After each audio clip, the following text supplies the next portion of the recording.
बहुत प्राचीन समय की बात है। हरे भरे पहाड़ों के बीच ऊंचाई पर स्थित था भव्य और मजबूत सिंहगढ़ किला। उस किले में राज्य करते थे न्यायप्रिय और बहादुर राजा वीरेंद्र सिंह।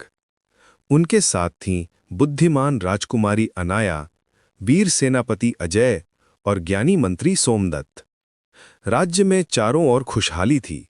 खेत लहलहा रहे थे, नदियां स्वच्छ जल से भरी थीं और बच्चे हंसी खुशी खेलते थे। किले की ऊंची दीवारों से सूरज की किरणें चमकती थीं और सब कुछ शांत और सुंदर दिखाई देता था। लेकिन एक दिन अचानक आसमान का रंग बदल गया।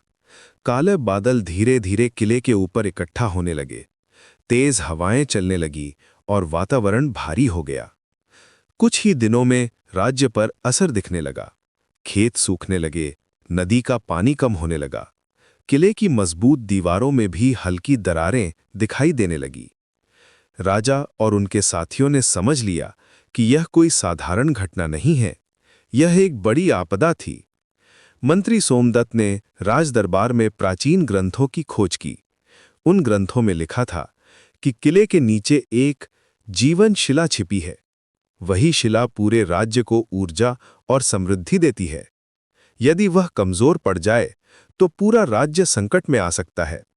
यह जानकर राजा, राजकुमारी, सेनापति और मंत्री किले के भीतर छिपे एक गुप्त मार्ग की ओर बढ़े।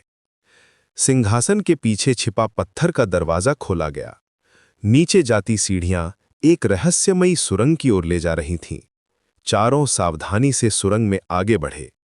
पत्थर की दीवारों के बीच हल्की नीली चमक दिखाई दे रही थी।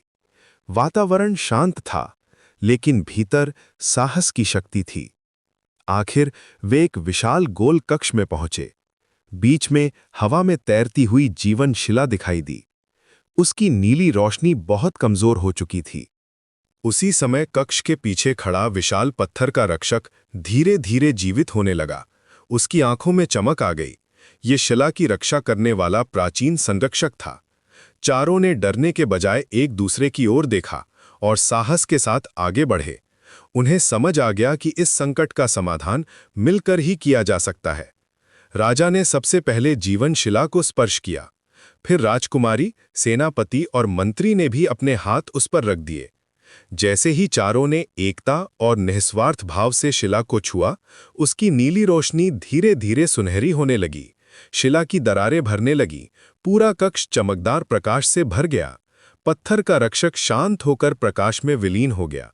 उसी क्षण ऊपर आसमान से काले बादल छटने लगे। सूरज की किरणें फिर से धरती पर चमकने लगीं।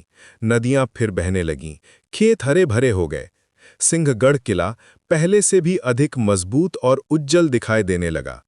राज्य में फिर से खुशियां लौट आईं। सबने मिलकर समझा कि असली शक्ति जादू में नहीं, बल्कि एकता, साहस और निस्वार्थ भावना में होती है।